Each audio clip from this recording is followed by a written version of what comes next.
Great moto this time. After that break, we're back to the Gilmore Homes and Buildings Super Sport 300. Fantastic to have this class for the first time. These guys were camouflaged at the back of a Formula 3 field, probably the best place that they could jostle into a class. Now we've got them with their own. Having a look across the front row, we're already missing one of our riders, so we've had the drama and we're away once again. I talked to Cormac after his incident in that earlier race, and he said no, he just went in there a little bit too hot, grabbed a bit too much brake and lost the front end, but he's looks like he's going to be much better off this time. We're off in a 300 class. This is fantastic. And only the first year in the Suzuki International Series. They're alive and well as Cormac gets the charge and takes him away. They want all the points from this point. He's going to need to win all the racing to go through to have any real chance of being the contender at the end of it. But more importantly, it's more good racing for this man. Of course, heading for Red Bull and the Rookies Challenge for 2021. What an absolute honour for the young man, and great to see. I hope many people are going to get behind him and support him as he takes on a huge endeavour for 2021.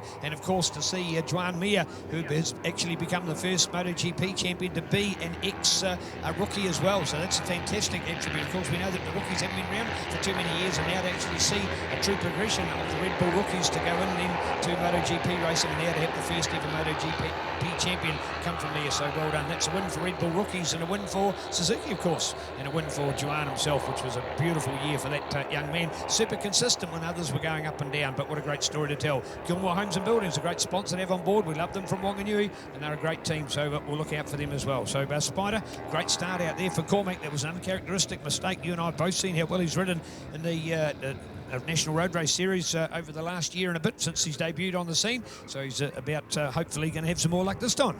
Yeah, well, it doesn't look like it's ruffled his feathers. There is a in the program, which you can download if you don't get a hard copy. There's 3 columns there, T, M and CC, and there's a little helmet in each column telling you which rounds each individual rider is doing. And Cormac not fronting up at the cemetery circuit, probably too young to, he will be too young to actually race at a street circuit. So Cormac on fire at the moment and leading by, well, there's not too much of a lead. There's about maybe 8 to 10 bike lengths and 3 bikes with 2 bikes lengths between them, 2 to 4 bike lengths between them. So Cormac, you can always look at these people and wonder whether it rattles their head. We saw Billy Fuller do that wheelie and crash on the start line. She was absolutely picture perfect with her second start. She said, Mum said she had a few tears in her eyes. She's only a human being, but she got out there and had composure and had a good race second time round. So Cormac Buchanan, now there's probably 16 to 20 bike lengths between first and second. The second place has been challenged as someone poking their nose up on the inside, pulls up side by side second place into the turn 7, the hairpin here at Bruce McLaren Motorsport Park, but settles back into third place. Fourth place is back there about 7 to 8 bike lengths. If we go back another 100 metres to the next 2 competitors, and full field there. We only had 5 300s front up the cemetery circuit last year, so it was a brave move for them to put on an extra class, but indeed there's about 20 odd bikes lining up for the cemetery circuit, and it's taken a bit of the heat away for the Formula 3, which was all oversubscribed.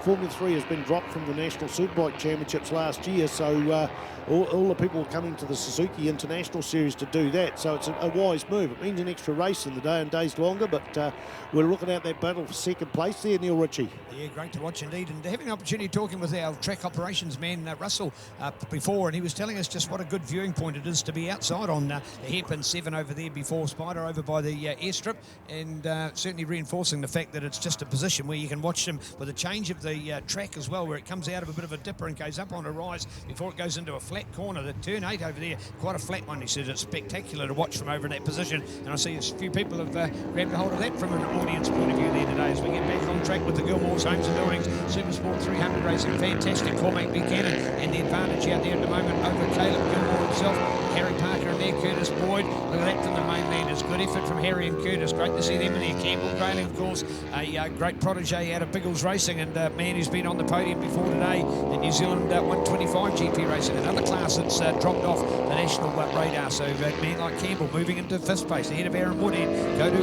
Luca Durning. This is a young man turning heads in road racing, coming out of the protege of Bernard Racing, the legendary Brian Bernard, who's been mentoring a few of our aces in New Zealand road racing over the last few years. So So classy group in there. And of course, what about the Banks family? Fantastic to have Dad and his two daughters in there as well. And we'll be looking out to see how Tiriana and Mihi will go up against Clive himself. So some special stories to tell, Spider, in this great class. Well, that record's held by 141.229 by Nathaniel Diprose, not competing this year. Fastest lap at the moment is a 142.992. We've got pretty well next to no wind here as we watch a glider come in and land there. Oh, that's a bouncy land. Let's get back onto the racetrack. A little breeze. In fact, it's increased in the last hour. That'll give them some push along that long side straight here as they come onto the flip-flop coming towards the front straight. So they'll have to change their braking characteristics there because it can push, the wind will push into it. It's not a strong wind, but it's enough to make it difficult. So lead bike there's got 80 metres. There's a big ding-dong going on here for second, third and fourth. It was Gilmore, Parker, Boyd last time round. Let's see what it is this time round. As Cormac Buchanan on the 28 machine on the Blue Crew Yamaha goes into turn one. So we get two screens coming up here. It's that bigger field, so it was Caden Gilmore, Harry Parker, Curtis Boyd there, second, third and fourth. Both Gilmore and Parker set their fastest laps in that last lap there. 142.557 for Cormac Buchanan, fastest lap of the race so far. And supported by Yamaha New Zealand, a Burt Munro Challenge, Yamaha Racing Development New Zealand, with Road Safety Southland, Pirelli NZ, Blue Crew, Yamalube, YMI, Yamaha Motor Insurance, and YMF Yamaha Motor Finance. So thanks to Yamaha getting behind a lot of talent, and I've certainly seen the best here on this fantastic little YZF R3. This is our version of Moto 3, more production-based group, but it certainly has made it very affordable racing. And man, it has absolutely blossomed with the addition of the Yamaha, of course. We've had the Kawasaki's come into this group as well, like the EX300. We've had the KTM, not too many of them this year, and that's the 390s, which have been part of the group as well. Of course, we have got our champions that have held the glory in this class, including Nathaniel Diprose and Jacob Stroud, who've both been KTM 390 pilots. So seeing the favour come back onto the Yamaha as well. And if we go back earlier than that, it was the Kawasaki that was well placed in amongst those. So here we are with Gilmore Developments in there. Well, Supersport 300 and Spider, this is really going to help grow the series because we're starting at grassroots. We had the Gixxers to do it at that level before, but where was the next place for Gixxer riders to go? It was almost as if they had to go to, the big F3, and F3s effectively are real development bikes, and there's not everybody that's perfectly suited to an F3 bike, but this is another form of production racing and a serious step up. After all, a 150 to a 300, it's double the CC. No, it's not double the power, we know that, but certainly a far more competitive motorcycle. So that's why this field really been starting to develop, and the Suzuki Series doing the right thing, getting it on board as a new class. Yeah, and they had the 250 production for a long time, but as time went on, there wasn't really 250s available, and the 300s come along, and you wonder why there's a 390cc bike out there. Well, they are a single-cylinder bike, so the 390 KTM's a single-cylinder bike, strong at some tracks, not so strong at other tracks, and the Yamaha's a 320. It's a bit like the 600 Formula 2 class or Supersport 600. The 600cc bikes are out there, the Japanese one, and the MV Augusta and Triumphs are 675, but they only carry 3 cylinders, and we see how perfectly they are matched with 5 different bikes in the first 5 in the qualifying today. So that's why you get a 390 single cylinder out there. So the KTM's, the early models had a 300mm disc. They've got a stronger, larger disc on the later models, the 321. Turns out the early ones are allowed to be there, and they go to run the 320mm disc. So yeah, plenty of action out there. So Cormac Buchanan in a class of his own out the front. The other 3 boys battling it out, coming onto that long straight. They look like they're reeling in Cormac Buchanan, I think. And usually what happens when 2 or 3 riders are dicing each other, they drag each other back. You get into someone's tail, into their slipstream, as they're doing down there now, and you actually pull them back just by sometimes thousandths of a second or hundredths of a second, but they are definitely closing in on Cormac Buchanan. I wonder if Cormac's got any information to tell them that they're closing in. This is the final lap of the race, 8:35, 8 minutes and 35 seconds gone so far. So Buchanan goes through there, and these 3 bikes they're snaking all over the track. They're trying to break that slipstream, but the other riders are smart enough to follow it. So half a bike length between second and third, 2 bike lengths between third and fourth, and they are closing in on Cormac Buchanan. 143.298 for his last lap, The other boys are 1:42.702, and I didn't catch that other time, so they're definitely closing in. I don't know whether Cormac actually knows what's going on. He'll probably be able to hear them if they get close enough, but I'll tell you what, I think there's enough track for him to hold on to his lead. And as mentioned, these three guys dicing it all out for the minor money on the podium, second, third and fourth. I think that it will, Spider, because it's Curtis Boyd back and forth who's just got the fastest lap. So the man back in fourth place. Look at the slipstream he's got. He's caught right up with him. When you called them before, that was a 2-lap then a 3-lap, bike length gap between them. Now, as you watch it, he's caught right up to those guys. So certainly you're watching the man who's in the middle of it all is Harry Parker on the MTF Timaru supported 300. So nice work on that Timaru Yamaha out there.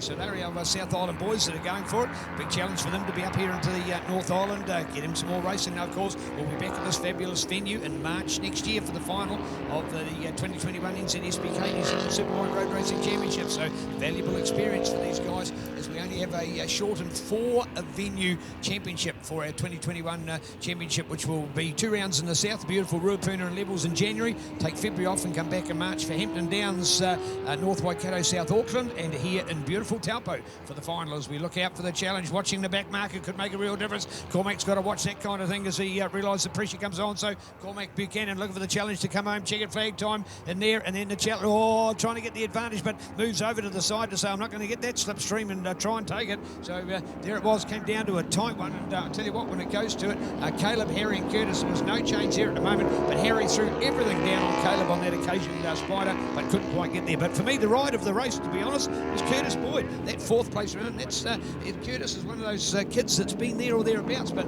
to truly have stamped his authority and being with the premier top 4 riders, that was awesome. Indeed it was. Tight racing out there. Aaron Woodhead was the strongest of that pack of about 5 or 6 bikes back in about 4th, 5th, but he slipped down there. Where did he ended up? Aaron Woodhead in 10th place, so he was leading for a while. We had Eve Scrivener, the Team Green machine there, the team on the number 19 bike. She's been lapped and gone through there, but the local girl in 23rd place. That's a daughter of Andy Scrivener on the sidecars, so great to see her out. She's another Gypsy Cup, she's progressed out of the Gypsy Cup onto the 300 Supersport class, so great to see her on her local track as well. Luca Durning out there. Luca got, I think, about 5th place, waiting for that screen to come back. In fact, Luca was 6th place, Cameron Grayling 5th. So it was Luca Durning, Shane Miller on the number 20 machine, Dylan Byrne, Leon Jacobs and Aaron Woodhead for the top 10.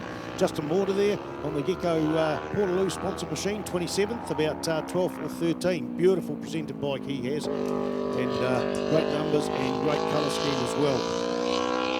Certainly exciting racing here at Taupo. Don't forget, folks, this will all be on the internet in about a day or so when Grant Collingwood gets home. It'll be on Ctas live. You can go through there and find out the links, and I've got to go and watch that 600 race where Dale Finch turned it around but didn't drop it. A full 180 degrees, come out of turn 1, or halfway through turn 1, got a big slide there and ended up in the dirt. Didn't even drop it, but he was 180 degrees where he should have been, and still got back there and finished about 6th, I think. And that massive pass towards the end of the race by Zach Fuller when he managed to do that outstanding pass there against, I think, Avalon Biddle. So over to you, Neil Ritchie. Thank you indeed, and we're just going to keep our eye on the boys this time. We want to see both Jared and Brad. My apologies, I was over the top of them last time, so we'll make sure we are better than that this time. So we'll keep an eye on them calling out from the pit lane. Hey, Suzuki Moto TT motorcycle track days here in New Zealand, places like Pukekohe and Manfield. So we're right through. So go to Pukekohe January the 9th and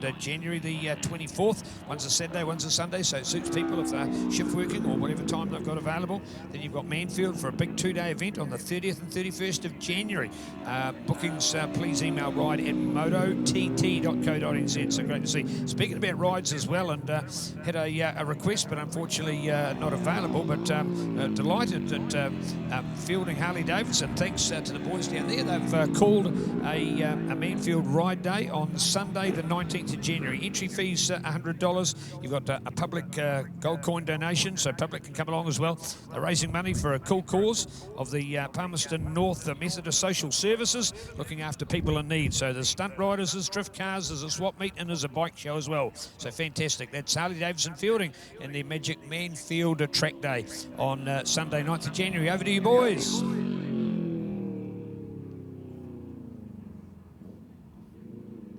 Right, here we are, 300 Supersport podium action, and Harry Parker all the way from Timaru. You pretty happy with that trip to the North Island so far? Yeah, it was good. We've been on the podium both times, which is amazing, and look, all Yamahas, so you can't ask for a better weekend. Bike's been pretty good all weekend. The tyre went a bit off in the last couple of laps, got a bit slippery, but hey, we've got new tyres next weekend, so good to go. So you had a bit of an off last weekend at the Southern Classic. How's your body? Are you hanging in there? Body's good. I actually didn't fall off. I just dropped the bike at the last minute and stepped off it. So, sorry, Bryn Garvin, for your motorbike, but yeah, we stayed on this weekend, so it's main thing. You rip, awesome. Thanks for coming up. Harry Parker third, the 300 Supersport. We'll go over to the man in second place, the number 78 of Caleb Gilmore. Caleb, come up from the South Island as well. How much bike riding you been doing? You pretty happy with your weekend?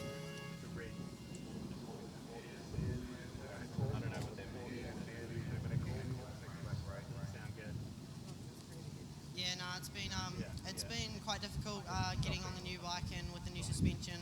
We've worked really hard over the weekend and we've improved heaps. Obviously I broke my wrist not that long ago, so it's been a little while now, so we've got a little bit of riding in. But no, I just like to thank Hayden Fitzgerald and Dennis Charlotte and everyone who's involved, Greg Brody, him for helping me out this weekend as well, my dad and all the sponsors on board. It's been a good ride so far. Hopefully keep it up. Awesome, well done, dude. And our winner in race number 2, you made the mistake in race number 1, but it's got to feel pretty good to make up for it there. Cormac, well done, dude. Yeah, this race made amends for race number 1 today, and you know, I had a little bit of aggression in my belly from the mistake in race 1, and yeah, the bike was working really well today thanks to YSS suspension and the whole Yamaha team. Without them, you know, that bike wouldn't be working and I wouldn't be going. So yeah, just thanks everyone back home in Invercargill, mum and dad for doing everything that they can to set me on the right goals and dream, and yeah, I'm really pleased, and yeah. Awesome, dude, well done, Cormac. So your endeavours in 2021, there's got to be people at home that want to follow you. What's the best way to follow you and keep in touch with Cormac Racing? Yeah, just Cormac Racing on Instagram and Facebook, and see what I'm up to on there, and yeah. Awesome, well done. That's our 300 Supersport podium. Thank you very much to Gilmore Developments, Gilmore Homes and Builders. And coming up next, we've got Formula Sport and Bears. We'll cross back to the guys upstairs for some more action at the Suzuki International Series for 2020.